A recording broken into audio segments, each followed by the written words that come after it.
I married on the same day as my half-sister. She was wedded to the illustrious crown prince, while I was given to a lowly bastard son of a marquis.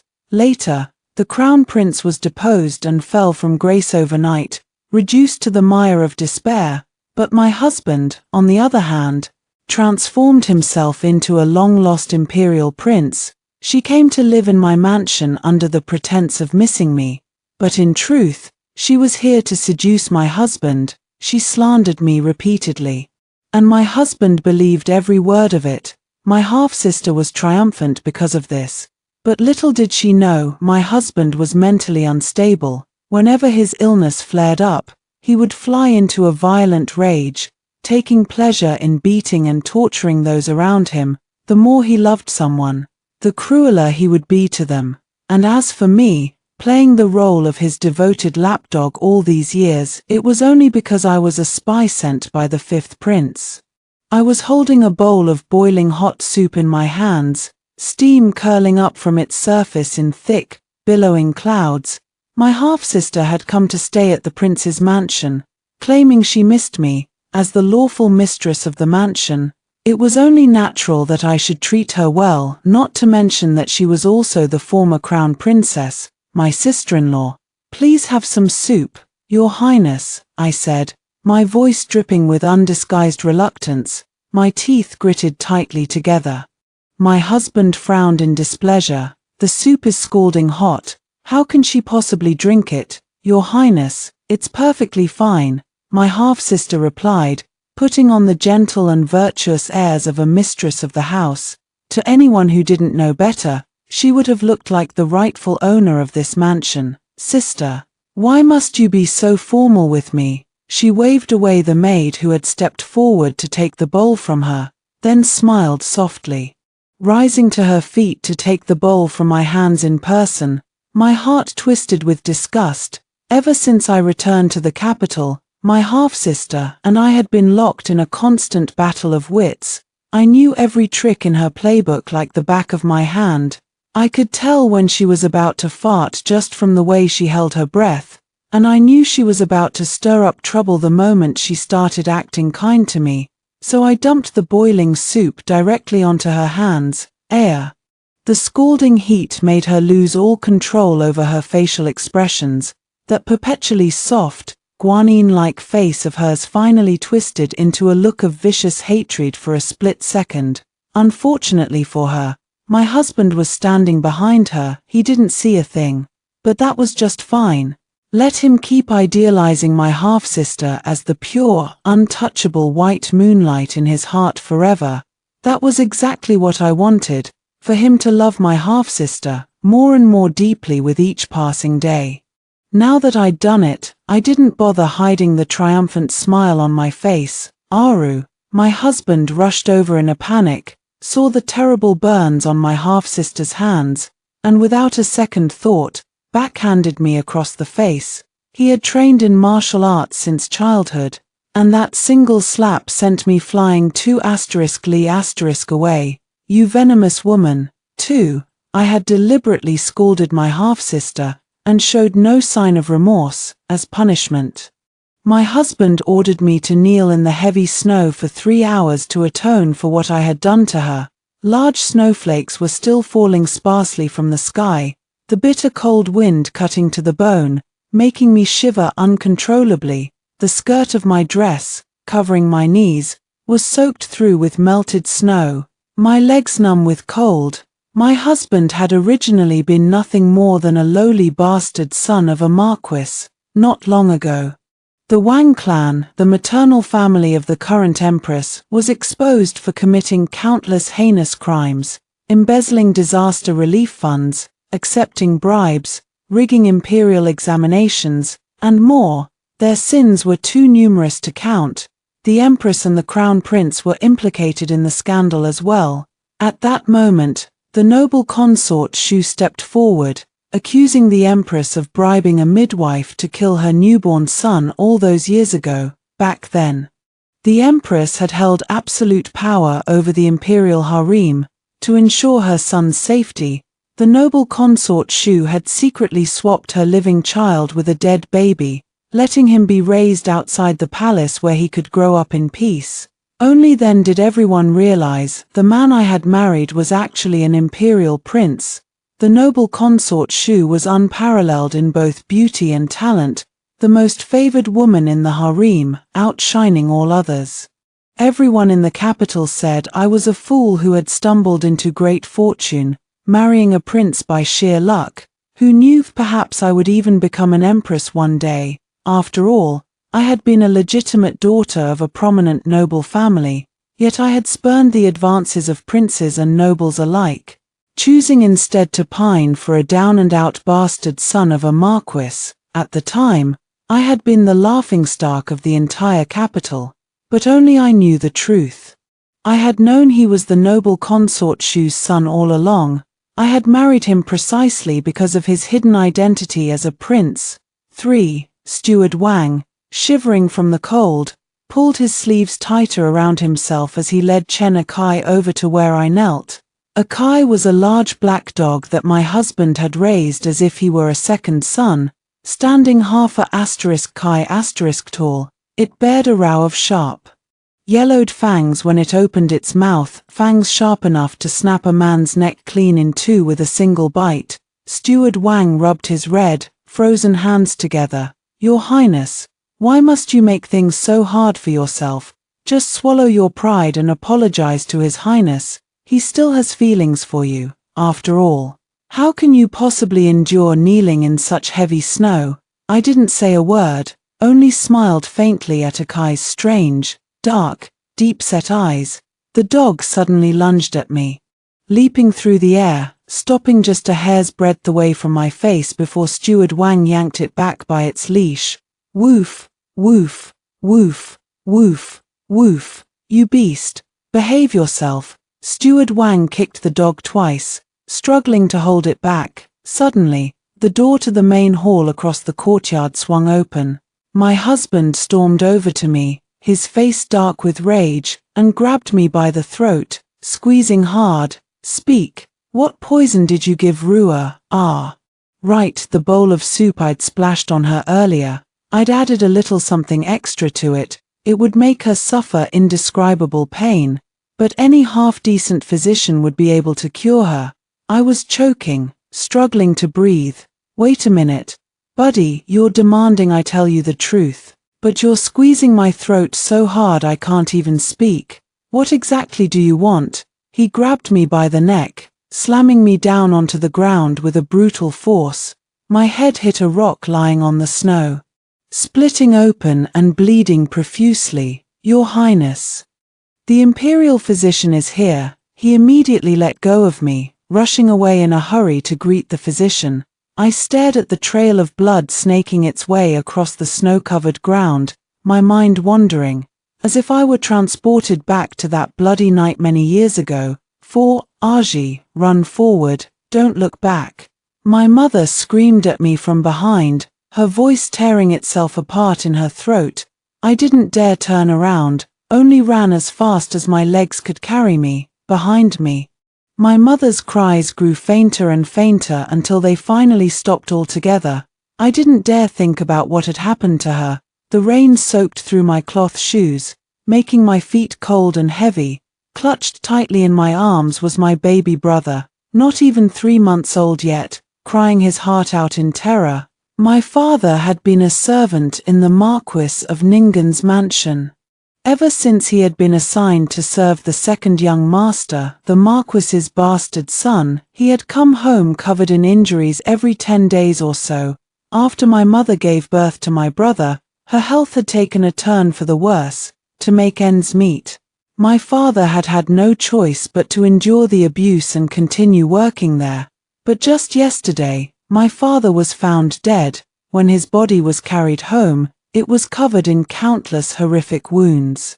Yet the Marquis's mansion claimed he had fallen to his death from a rockery. My mother and I both knew the truth. It had been that mentally unstable second young master who had killed him, but they had turned black into white, twisting the truth to suit their own ends. My mother had gone to the Marquis's mansion to demand justice, but she had been turned away. Now, they had come for us. they snatched my baby brother from my arms, slamming him to the ground and killing him right in front of my eyes. Behind me lay my mother's body, her eyes wide open in death, her face frozen in an expression of unyielding hatred. I sank my teeth into the arm of one of the killers, tearing his sleeve open in the process. In the darkness, I caught a glimpse of a bird-shaped tattoo on his arm. A blade came swinging down at me. I closed my eyes, thinking that this was the end, but someone arrived just in time to save me. His master told me that he could help me avenge my family, but in return, I would have to work for him. I would have done anything to get my revenge. I became a loyal lackey of the fifth prince. The fifth prince wanted that bastard son of the Marquis dead, and so did I. I had lain awake countless nights, burning with the desire to kill him. 3 years ago, under the fifth prince's arrangement, I had assumed the identity of the legitimate daughter of the Minister of Revenue, who had been raised away from home due to poor health. Everything I had done in these past 3 years had been for one single purpose. I was going to get my revenge. 5. Your Highness, please come quickly. His Royal Highness is dying. A maid from the main hall banged on my door in the middle of the night, her voice trembling with panic. Outside, the entire mansion was thrown into chaos, people rushing back and forth in a frenzy. The lanterns held by the servants cast a bright, red glow over everything. It looked like it was going to be a joyous occasion indeed. The maid led me to the main courtyard, holding a lantern to light the way. As soon as night fell today, His Royal Highness and your half-sister were in the study, appreciating some calligraphy. Suddenly, someone tapped on the window. His Royal Highness went to check, and there, hanging outside the window, was a Kai. He'd been disemboweled, his eye sockets empty and bloody, his eyes gouged out, his intestines were hanging out of his body. Barely attached, His Royal Highness was so shocked that his illness flared up on the spot. But as your Highness knows, this is not an uncommon occurrence in the mansion. The servants didn't dare to disturb you, and no one dared to stop him. He beat your half-sister mercilessly, pouring hot candle wax all over her face and body. The pain was so unbearable that she fought back, stabbing His Royal Highness with her hairpin in a moment of desperation. I didn't slow down my steps, asking calmly, "Where did she stab him?" The maid replied, "It wasn't a vital spot, nor did it hit any major arteries, but the blood just kept gushing out in waves. It was a terrifying sight to behold. We've already sent someone to fetch the imperial physician as quickly as possible." I asked, "Have you sent word to the palace?"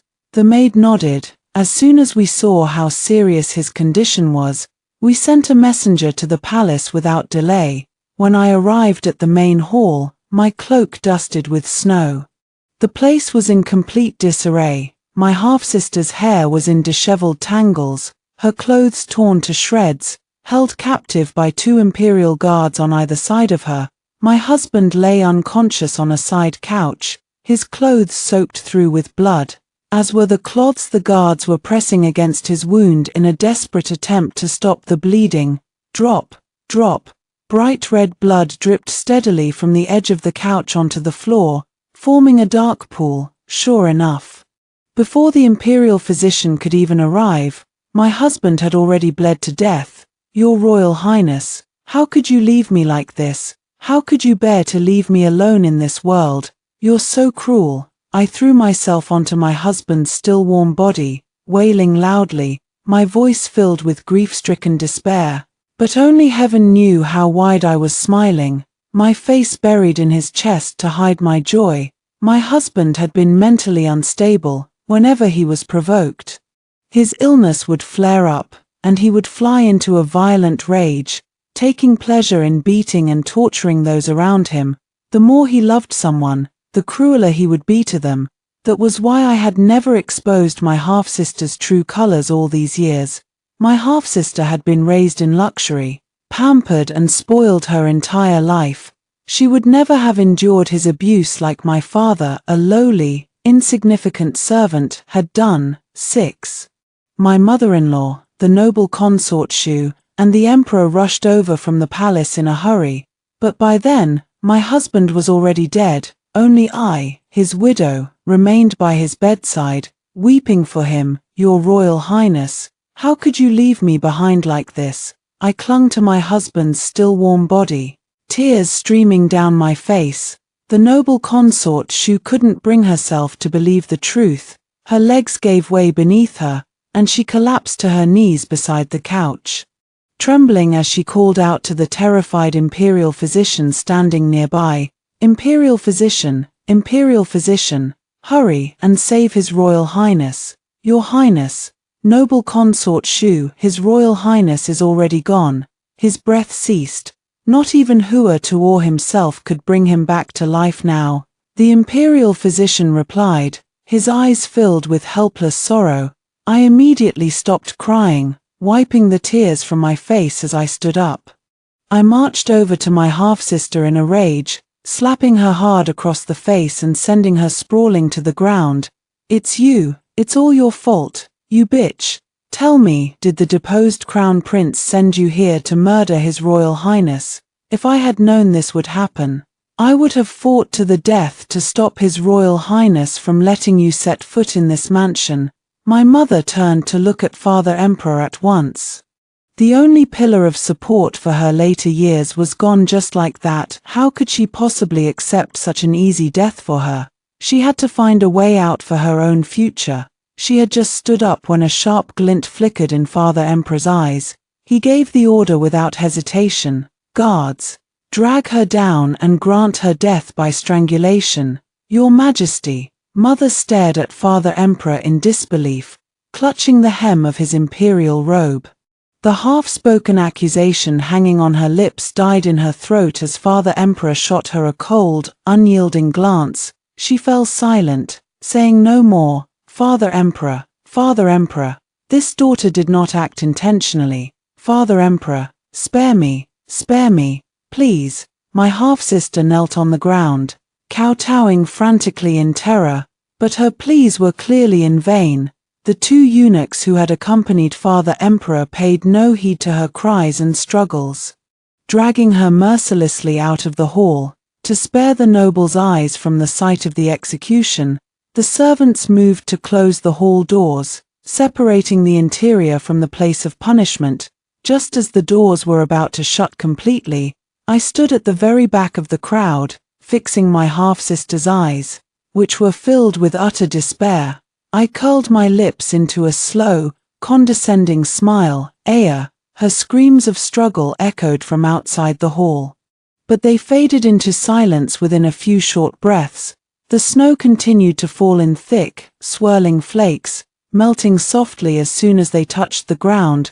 All was quiet and still on the surface, yet beneath it, hidden currents surged and roiled, biding their time, waiting to rise and turn the tide in an instant. Father Emperor had to return to the palace to attend to state affairs, leaving Mother and me to handle my husband's funeral arrangements. I wiped the tears from my eyes, my voice trembling with feigned anger and grief. Mother, there is clearly something fishy about my husband's death. 9 times out of 10, it was the deposed crown prince's doing. But the Wang family has already been completely ruined, with no hope of making a comeback. Why won't Father Emperor order a thorough investigation? If it really were the deposed crown prince's scheme, this matter would be simple enough. What I fear is that there is someone else behind this. The flickering candlelight cast dancing shadows on Mother's face, making her eyes, filled with bitter hatred, glow with an eerie, intense light. What do you mean by that? Mother, she told me the truth.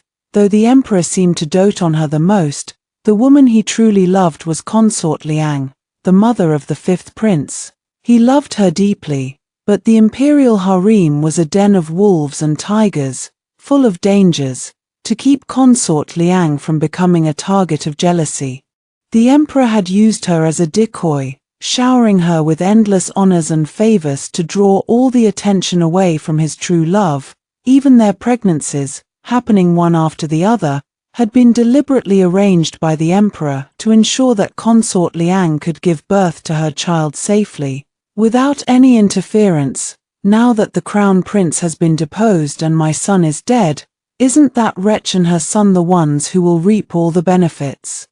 I refuse to believe that all these things are mere coincidences. I have already ordered the coroner to perform an autopsy on Yanga's body. Before long, Mother's personal attendant came rushing back with the report. My husband had indeed been poisoned. The poison had prevented his blood from clotting after he was stabbed, causing him to bleed to death. My husband was truly murdered by traitors. I stared wide-eyed, tears streaming down my face in feigned shock and sorrow. Even if the emperor forbids me from continuing the investigation, I know beyond a doubt that this was their mother and son's doing. Yu Shu, will you stand with me and avenge Yanga's death? Mother took my hands in hers, her voice gentle and earnest. In order to marry my husband, I had severed all ties with my family, the Ministry of Revenue's household. My devotion to my husband was well known throughout the capital. No one could doubt it. No one in the world loved him more than I did. How could I refuse? Mother, now that my husband has been killed and you have no other sons to care for you in your old age, please treat me as your own daughter. For the rest of my life, I will honor you and care for you in my husband's stead. I knelt down, still holding her hands, looking up at her with the utmost filial piety and affection. Yes, yes, yes. Mother was so moved that she repeated the word 3 times in quick succession. But I cannot bear to see my daughter trapped in this prince's mansion for the rest of her life, wearing the veil of a widow, bound by the shackles of chastity. In our time, widows were not allowed to remarry. They were expected to remain faithful to their deceased husbands for life, upholding their virtue. If a widow dared to show her face in public outside the mansion, she would be condemned as unchaste, scorned by all. There was a famous story of Lady Suzang, who had remained in seclusion for 50 years after her husband's death, never stepping foot outside her mansion once. She had thus become a celebrated symbol of female virtue throughout the land. My husband's death had been dishonorable, so the emperor had forbidden the true circumstances from being made public, ordering that it be announced that he had died suddenly of a severe illness.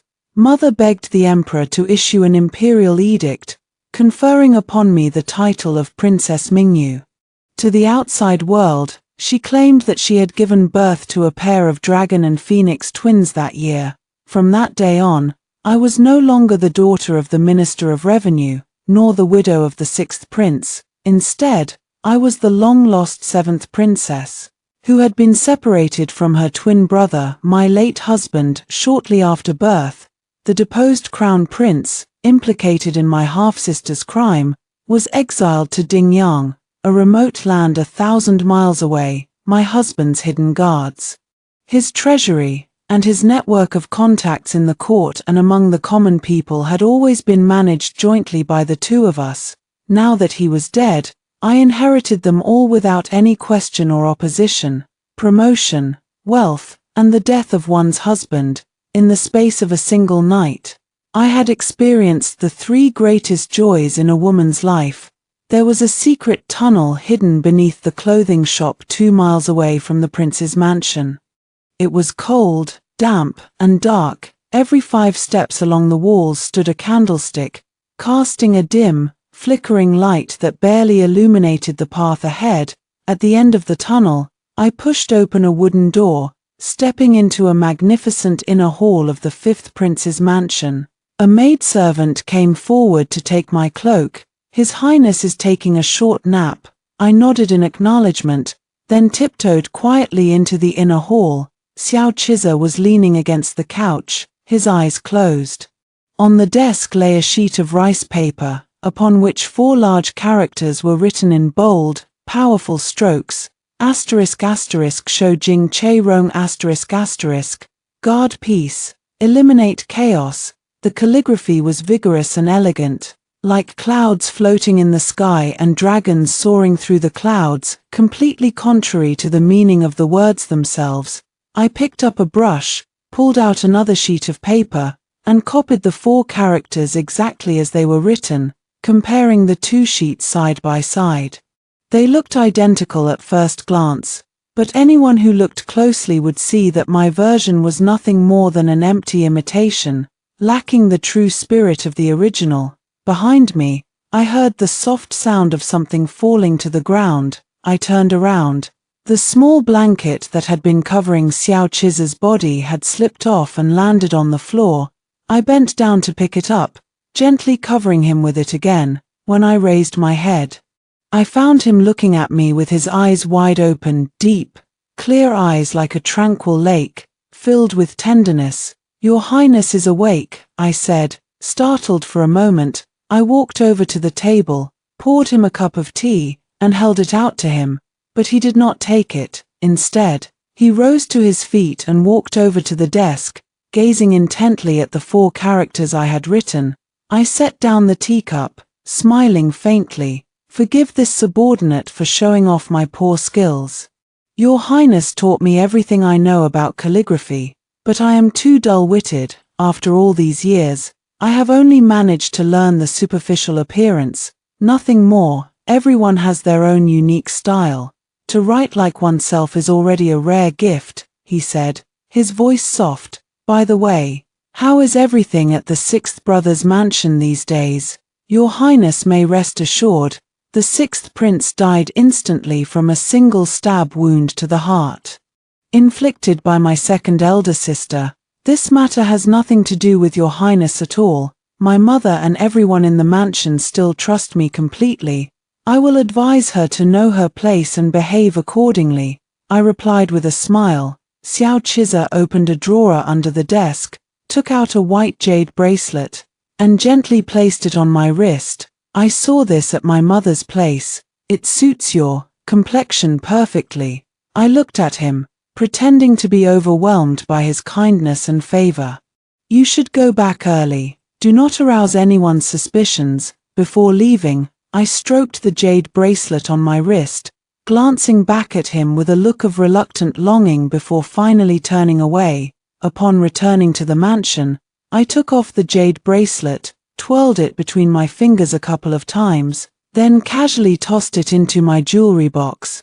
That night, a strong wind began to blow, howling through the open window and scattering the sheets of paper on my desk. The papers fluttered to the ground, the characters written on them exactly the same as Xiao Chiza's, stroke for stroke perfect in both appearance and spirit. From the beam above the ceiling came a faint rustling sound, so soft that no ordinary person would have heard it, but I did. All the maidservants on night duty had been given a sleeping draught by me. I looked up at the beam, my eyes meeting the eyes of the intruder. He immediately tried to flee, moving with incredible speed, but I was faster. I drew the soft sword hidden at my waist in a single fluid motion, blocking his path and engaging him in a fierce fight. Mid-battle, I slashed at his sleeve with my sword, tearing it open to reveal a tattoo of a soaring blue bird on his arm. The bird serves the dragon. This was the mark of the Emperor's personal guards. A dark glint flickered in my eyes. I deliberately pretended to be outmatched, letting him escape, even if I have to help that deposed crown prince make a comeback. I will never let that wretched son sit on the throne. Mother and I discussed our plan of revenge, finally coming up with a brilliant strategy: to kill with praise, to heap honors and favors upon someone until their pride and arrogance lead to their downfall. Mother and I went together to Consort Liang's palace, offering our sincere submission and loyalty to her. "It is such a tragedy that my poor son was killed by traitors at such a young age," Mother said, her voice filled with sorrow. "Now only my daughter and I are left, 2 weak, helpless women. From now on, we must rely entirely on your ladyship's kindness and protection." Consort Liang was a woman of gentle, quiet grace, as pure and unassuming as a chrysanthemum. Her only wish was to live a life of undivided love with the emperor. Just the two of them. In the past, she had been forced to hide her feelings because of the harsh realities of the palace. Now that all the princes who posed a threat to her son had been defeated and ruined, she only wanted her son to ascend the throne as soon as possible. so that she and the emperor could leave the palace and wander the world together, free from all cares. She readily accepted our submission. After all, her only goal was to see her son become emperor quickly, so quickly that she could finally fulfill her dream of being with the one she loved, far away from the palace's intrigues and dangers. The next day, Mother's elder brother, the Grand Chancellor, joined forces with Consort Liang's father to submit a memorial to the throne, requesting that the emperor formally appoint the fifth prince as the new crown prince to stabilize the state and calm the people's hearts. But to everyone's shock, the emperor flew into a violent rage. He rejected their proposal outright, declaring, "I am barely past my 40s, hardly an old man. Why should I appoint a crown prince so early?" After the court session, he even publicly accused the fifth prince of harboring traitorous ambitions and coveting the throne. When it came to our emperor, was the woman he loved deeply more important to him, or was the throne, the power to rule over 10,000 people, more important? The answer was already crystal clear. The young lion had come of age, his eyes fixed hungrily on the throne, but the old lion was not yet ready to step down, unwilling to surrender his power. Aji. "Father is already old," Xiao Chiza said, coming up behind me and wrapping his arms around my waist. "Why does he still cling to the throne so stubbornly? Were all the vows of eternal love he made to my mother nothing but empty lies?" I tightened my grip on his hands, which were encircling my waist, my voice cold and determined as I gritted my teeth. "Your Highness, what if we persuade the emperor to abdicate?" I felt his body stiffen against mine. "We must not speak of such treasonous things unless it is absolutely necessary." I had never expected him to embrace this rebellious idea so soon. It was merely a test. He was already growing impatient. That much was clear. Now, I was determined to give this father and son, who claimed to share such a loving bond, a little push in the right direction. "Father Emperor has been working day and night for the sake of the country, exhausting himself to the bone," I said, bringing a food box into the imperial study. "This daughter recently learned how to make peach blossom cakes from Ningzhou. Today, I offer them to you as a small token of my filial piety." I took a plate of peach blossom cakes out of the box and placed them on the table. It was exactly noon. The eunuch standing beside the table finished serving the last dish, then unexpectedly pulled out a silver needle, piercing each dish one by one to check for poison. Since when has such a rule been enforced in Father Emperor's palace? I forced a smile, pretending to be genuinely curious. "Since just now," Father Emperor replied, his lips curving into a cold, fake smile that did not reach his eyes. "How is your fifth brother doing these days?" I looked at him with a perfectly blank expression of innocence and confusion. This daughter has never had much contact with the fifth imperial brother. I am afraid I cannot answer Father Emperor's question. "Is that so?" As the silver needle was about to pierce the plate of peach blossom cakes I had made, I suddenly stood up from my seat. I just remembered. When I was making this plate of peach blossom cakes, I accidentally added salt instead of sugar. I have no appetite for lunch now. I will return to the mansion to improve the recipe and then bring it to Father Emperor again. I picked up the plate of peach blossom cakes and fled the imperial study without looking back. As soon as I returned to the mansion, I rushed straight to the kitchen and chased everyone out.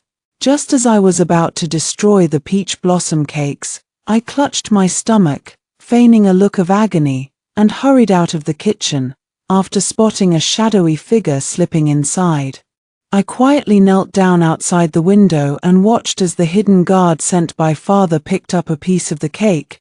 I leaped into the kitchen and knocked him to the ground with a single punch. Up close, I finally got a clear look at his face, and a surge of hatred boiled up in my chest. I swung a spatula and smashed it hard against his head.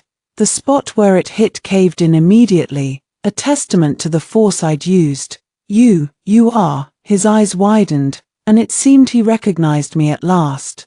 I sliced off his tongue with a knife and tossed it into the still-burning stove, then twisted and snapped the very hand I'd once bitten until it bled. Slowly, step by step, I cut through all the tendons in his hands and feet. He threw his head back, his face contorted in agony, his mouth gaping wide, but no sound escaped his lips. After stabbing him for the 11th time, he finally breathed his last. Not gonna lie, I was exhausted. I wiped the blood splattered across my face, picked up a piece of peach blossom cake, and popped it into my mouth. Louie's skills were as exquisite as ever. I silently gave her a thumbs up in my heart. 11. To ease the tension in his relationship with father, Xiao Chiza planned to send a letter via noble consort Liang tonight. Hoping to dissolve the rift between them, I stood beside him as he wrote it, nothing but sentimental recollections of their father-son bond in his childhood, ever since that night when my family was slaughtered. I'd had a photographic memory. I recalled every word Xiao Chiza had written, copied the letter exactly, and added only one line of poetry. Asterisk, as seasons change and winter gives way to spring. Asterisk, I killed a man at noon, buried the body in the afternoon, and by nightfall, I was scaling the palace walls, the letter clutched in my hand. Father had long suffered from insomnia, and noble consort Liang was skilled at blending fragrances that soothed the mind and lulled one to sleep. It was how they'd first bonded in their youth. Whenever they quarreled, she would send him a sachet as a gesture of reconciliation. I slipped into her palace, swapped the original letter with my forged one, and added a pinch of powder to her sachet, a powder that would drastically heighten one's libido, with the risk of spontaneous arousal anywhere, anytime, that very night. Perhaps fueled by father's pent-up anger, the powder's effects were doubled.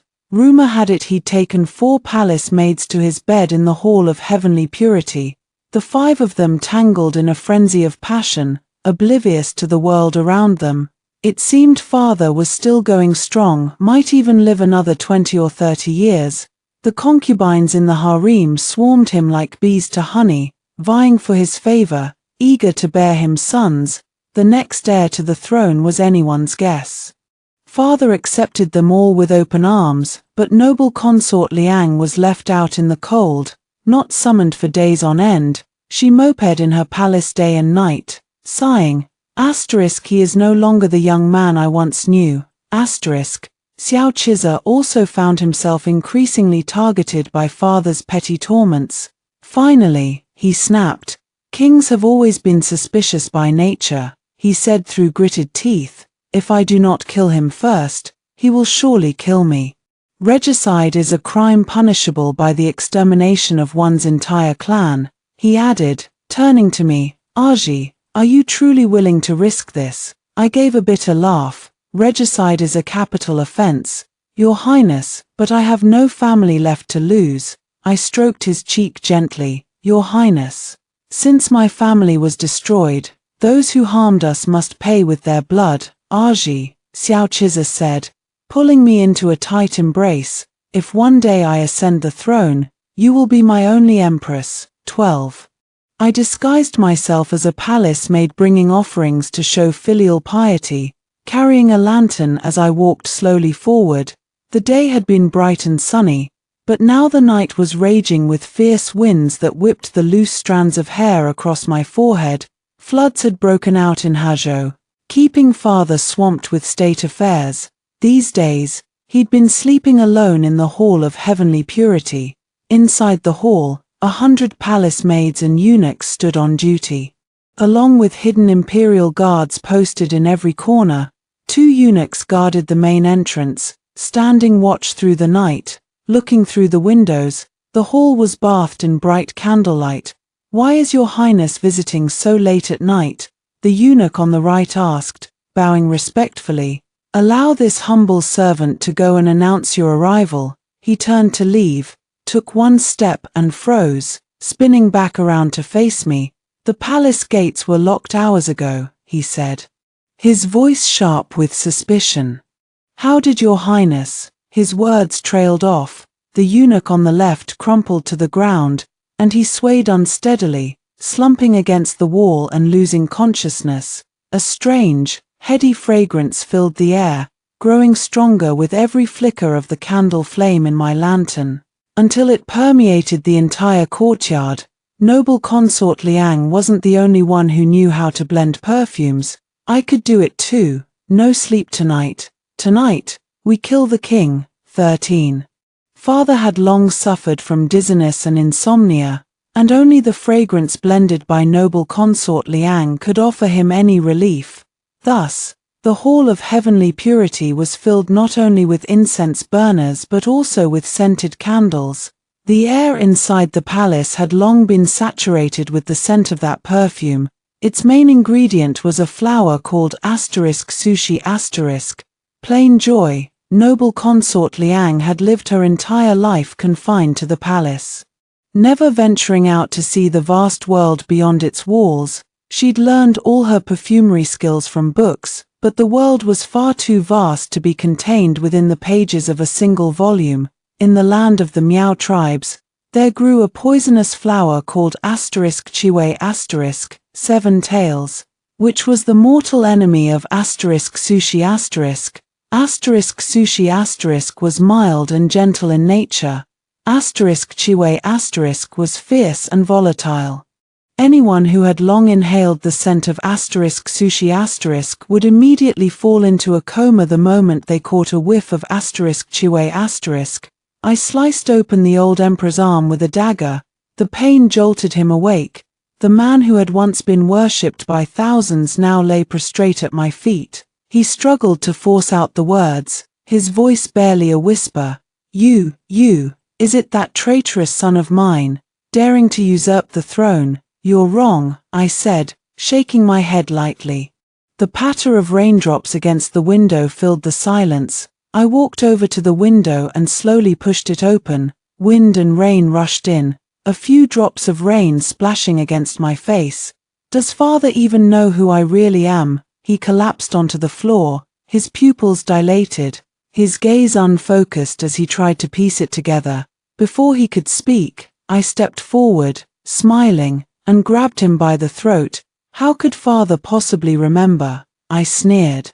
You were too busy with the affairs of state. After all these years, you've probably forgotten that you once ordered the slaughter of that insignificant family living at the end of Chingstone Alley. Then allow me to remind you, I continued, tightening my grip. I was never the legitimate daughter of the Minister of Revenue. I couldn't even read a single character once upon a time. But later, when I read those so-called sages' books, I only felt a deep, burning disgust. My real father was a lowly servant in the Marquis of Ningan's mansion. Your son beat him to death. My mother only wanted justice, and you had her killed with a single order, along with my baby brother, still swaddled in his blankets. What do you think you deserve for that, father? I stroked his cheek gently, tilting my head as if in genuine confusion. Murder demands retribution. Blood must be paid with blood, father, since your world refused to give me justice. I had no choice but to take it for myself. A bolt of lightning split the sky outside, as if the heavens themselves were being torn apart. I tightened my grip around the emperor's neck, my fingers digging into his flesh. He clawed at my hands, trying to pry them away, his face turning blue and purple. Watching him struggle in vain, my rage slowly transformed into a sick, twisted sense of pleasure. A wet patch spread across the floor beneath him. The once mighty emperor had soiled himself. This was the Son of Heaven, the man who stood above all others in the land. I trembled with excitement, my blood boiling in my veins, my entire body screaming with triumph. Slowly, his struggles grew weaker. He stopped breathing. I had killed the Son of Heaven. My mother had given me the nickname Aji, hoping that I would grow upward like a branch, reaching toward the light. But in the end, I'd grown downward instead, plunging headfirst into the mud. But now, it felt like I was finally reaching for the sun. 14. At this hour, the capital should have been shrouded in darkness, but tonight, faint glimmers of firelight flickered to life. spreading rapidly across the city like wildfire. I stood atop the tallest watchtower in the palace, watching as the flames drew closer to the palace walls, before turning and returning to Ihua Palace, my mother-in-law's residence, as if nothing had happened. I slipped back into the eastern chamber where I was staying and gently pushed open the door. The moment the door swung fully open, the candle in the center of the room suddenly flared to life, illuminating the face of the person waiting inside. "Mother," I said, pulling down the hood of my cloak and smiling. "What brings you here so late at night?" She pulled a silver hairpin from her hair and twirled it between her fingers, her eyes glinting with amusement as she toyed with the candle flame. "Has Yushu been lying awake all night?" I didn't answer, only smoothing out the sleeves of my robe. The flickering candle flame danced in the darkness. "Only because I miss Yanga," she said softly. My hands froze mid-motion. I lifted my head, locking eyes with her. She slid the hairpin back into her hair, picked up the teapot from the table, and poured a cup of tea, then tipped it over onto the floor. It was like an offering to the dead. I slowly slid my hand back into my sleeve, letting the hilt of the dagger fall back into its sheath. "Your Highness," a palace maid burst into the room, her face ashen with terror. "Rebels, they've broken into the palace. The guards are saying it's the fifth prince." I gasped, my face draining of color. "Has father issued any orders?" The maid shook her head frantically. "No, Your Highness, no orders at all. Send word to the Hall of Heavenly Purity at once," my mother-in-law said, her brow furrowed with a feigned look of concern. "Tell the able-bodied eunuchs to bar the palace gates, but if these rebels prove too powerful to stop, we are all defenseless women. There's nothing more we can do. In times like these, we can only resign ourselves to fate." The clashing sounds of swords and horses grew louder and closer with each passing moment. The rebels marched straight into the palace, breaking through the gates of Ihua Palace without the slightest resistance. The younger palace maids burst into tears, trembling with fear. 2 soldiers dragged my mother-in-law and me out of Ihua Palace, hauling us straight toward the Hall of Heavenly Purity. "Get in there," one of them growled, shoving us forward. We stumbled into the hall. Glancing around, I saw that the left side was filled with powerful ministers from the court, and the right side with the women of the harem. All of them were disheveled, their clothes torn, their hair in tangles. My legs buckled beneath me, and I clung tremblingly to my mother-in-law's arm. "Mother, I'm so scared." She gave me a fleeting, knowing glance, saying nothing. At the very front of the crowd, Xiao Chiza sat high atop his horse, his robe stained with blood. One of his subordinates stepped forward and bowed. "Your Highness, everyone is here." The main doors of the Hall of Heavenly Purity swung open, and 2 soldiers carried out a large wooden armchair, placing it in the empty space in front of the hall. Seated in that chair was the old emperor, the very man I'd strangled to death. A senior eunuch wiped the tears from his eyes, his voice rising in a shrill, theatrical wail. "His Majesty, the Son of Heaven, has passed away." Chaos erupted in the crowd. "What? How is this possible?" The 90-year-old Grand Tutor clutched his chest, gasping for breath as he pointed an accusing finger at Xiao Chiza. Treason, unforgivable treason." Xiao Chiza ignored him, dismounting his horse and striding toward me. "Aji, I couldn't have done this without, slap, I cut him off mid-sentence with a sharp slap across the face. "Killing your own father, usurping the throne," I cried, my hands shaking as I stared at him in pretended horror and grief. "Do you have no fear of divine retribution?" Xiao Chiza froze, covering his face in confusion as he stared at me. "What?" The next second, the palace gates of the Hall of Heavenly Purity were thrown open, and the sounds of chaos that had been blocked outside flooded in like a tide. A soldier with an arrow piercing his left shoulder stumbled and crawled into the hall. "Your Highness," the 2 words burst from his lips, but before he could finish his warning, countless arrows whistled through the air. piercing his body and killing him instantly. At once, the two groups of men, one inside the hall, one outside, clashed violently. The clang of clashing blades and weapons rang out sharply. The leader of the intruders was none other than the Marquis of Zhenan, my mother's own brother, the current imperial uncle. Xiao Chiza stared in shock. Marquis of Zhenan, you left the border without the emperor's imperial order. Are you trying to stage a rebellion? You insolent boy, always spouting nonsense. The Marquis retorted sharply. Upon learning of your treasonous plot to usurp the throne, I raced back to the capital day and night for 3 consecutive nights. Yet I still arrived too late to save His Majesty. To murder one's own father, you are nothing but a shameless son who has forgotten his filial duty. I murdered my own father. Xiao Chiza finally seemed to realize what was happening, his voice rising in disbelief, but in the chaos of the battle, no one paid any heed to his words. The men the Marquis had brought back were all seasoned veterans of countless battles. Xiao Chiza's guards were barely enough to serve as practice targets for them.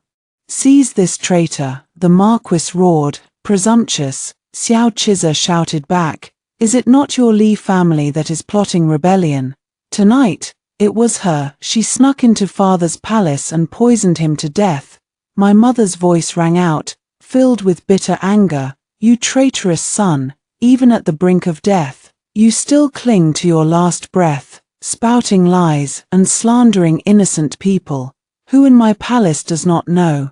Tonight, Yu Shu and I were overcome with grief, missing Yang so deeply that we could not sleep, so we shared a bed tonight, comforting each other through our sorrow. Shameless, the Marquis scoffed. You, a grown man, dare to drag my innocent niece, a delicate woman who cannot even lift a chicken, into your treasonous schemes. I merely clutched my handkerchief, dabbing weakly at my tears, my shoulders trembling with feigned sorrow. A delicate woman. Xiao Chiza's voice rose, his eyes blazing with rage. She is clearly what? You are confusing right and wrong, twisting the truth with your smooth words. A hen crowing at dawn brings ruin to the family. I would rather dash my brains out against the pillars of the Hall of Imperial Power than allow a woman like you to ascend the throne. That's right, that's right. How can a woman be emperor? The other officials echoed, their voices rising in outrage. Grandfather. Suddenly, the crowd fell silent. All heads turned toward the sound of the voice. A little girl dressed in fine silk robes, with 2 round buns on her head, was running toward the Grand Chancellor, her hands outstretched. Yin, what are you doing here? The Grand Chancellor asked, his eyes widening in shock. Yin skipped to his side, pointing at the maid who followed closely behind her. This sister said she would bring Yin to play with grandfather. She also gave Yin sweet Osmanthus candies. What? Where are the candies? The Grand Chancellor demanded, clutching Yinin's arms tightly. Yin ate them all. The little girl said, shaking her head happily. Quick, spit them out, the Grand Chancellor shouted, lifting Yin into his arms and slapping her back hard, trying to make her vomit. What is the Grand Chancellor doing? I asked, furrowing my brows in feigned reproach. Could it be that you suspect Louis of poisoning an innocent child? Do not be afraid, Grand Chancellor. Tonight, traitors have risen up in rebellion, to ensure the safety of the families of all you lords. I have asked my uncle to bring not only your precious granddaughter into the palace as a guest, but also the Grand Tutor's great-grandson, the censor's young son, and the sons and daughters of several other ministers. The Grand Chancellor's eyes twitched with rage. No need to thank me so profusely, Grand Chancellor, I said, pressing a handkerchief to my chest and sweeping my gaze over the officials, my expression as calm and unassuming as a chrysanthemum, as the saying goes.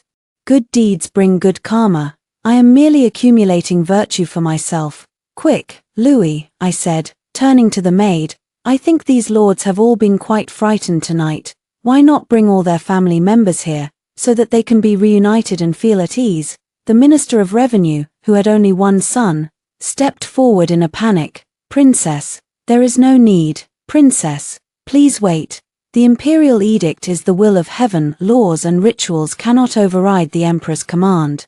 Your ascension to the throne is perfectly justified, the most reasonable course of action, princess. I have more than a dozen wives and concubines in my household. I am already 50 years old, and after all these years, this is the only beloved son I have." The Minister of Rights beside him tried to cover his mouth, but the Minister of Revenue slapped his hand away angrily. "Stop covering my mouth. No matter who becomes emperor, we will all still be his subjects. I only have this one son." The Minister of Rights bit his lip, then finally flung his sleeves and turned his back in frustration. "What are we going to do? I still think this is impossible." Behind them, a group of officials huddled together, whispering anxiously. "Grand Chancellor, you might want to cover your granddaughter's eyes," I said suddenly, turning to him with a cold smile, my words completely out of the blue. Then, in one swift motion, I snatched a bow from a soldier's hand, grabbed an arrow from his quiver with my other hand, narked the arrow, and drew the bowstring taut. Xiao Chiza finally realized what I was going to do, but the arrow that flew from the bowstring was faster than his next move, piercing his throat mercilessly. He stared at me in disbelief, his eyes wide with shock, his body falling to the ground dead, with his eyes still open. "Does anyone among you lords still think that any of my cousins from the imperial clan have the qualifications to ascend the throne?" I asked, drawing another arrow and twirling it in my hand, my gaze sweeping over the terrified clan members, my tone casual, as if I were merely asking a trivial question. "Everyone. I was once a very patient person, but recently, I have found that my patience has worn thin. Tonight, those who submit shall live, those who resist shall die." The arrow flew from my bow, piercing the neck of one of the clan members. He collapsed to the ground in terror, his legs turning to jelly, weeping hysterically. "Cousin, you are the most suitable person to be emperor. We are all nothing but idlers who spend our days chasing cats and teasing dogs, getting into trouble. Cousin, please do not kill me." The tall, wide palace gates of the Hall of Heavenly Purity swung open fully. A crowd of weak women, children, and elderly people stood outside.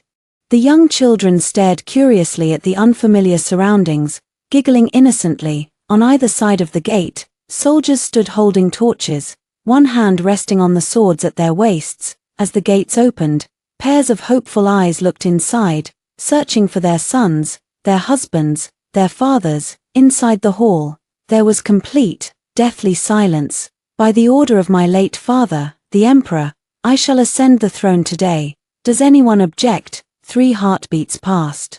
The silence remained unbroken. "It seems that no one objects. Since my father and all you lords are so insistent, then I have no choice but to reluctantly accept the great responsibility of inheriting the throne." In the spring of the 26th year of the Qingde reign, my father, Emperor Qingde, passed away, overwhelmed by grief, but for the sake of the people of the entire realm, I endured my sorrow and ascended the throne shortly thereafter, for the sake of my great Jew. I suppressed the pain of losing my father. As soon as I took the throne, I entrusted the arrangements for my father's funeral to my mother, devoting myself wholeheartedly to the affairs of the court. 100 years later, history would remember me as a wise and benevolent empress. Truly, I was a great ruler.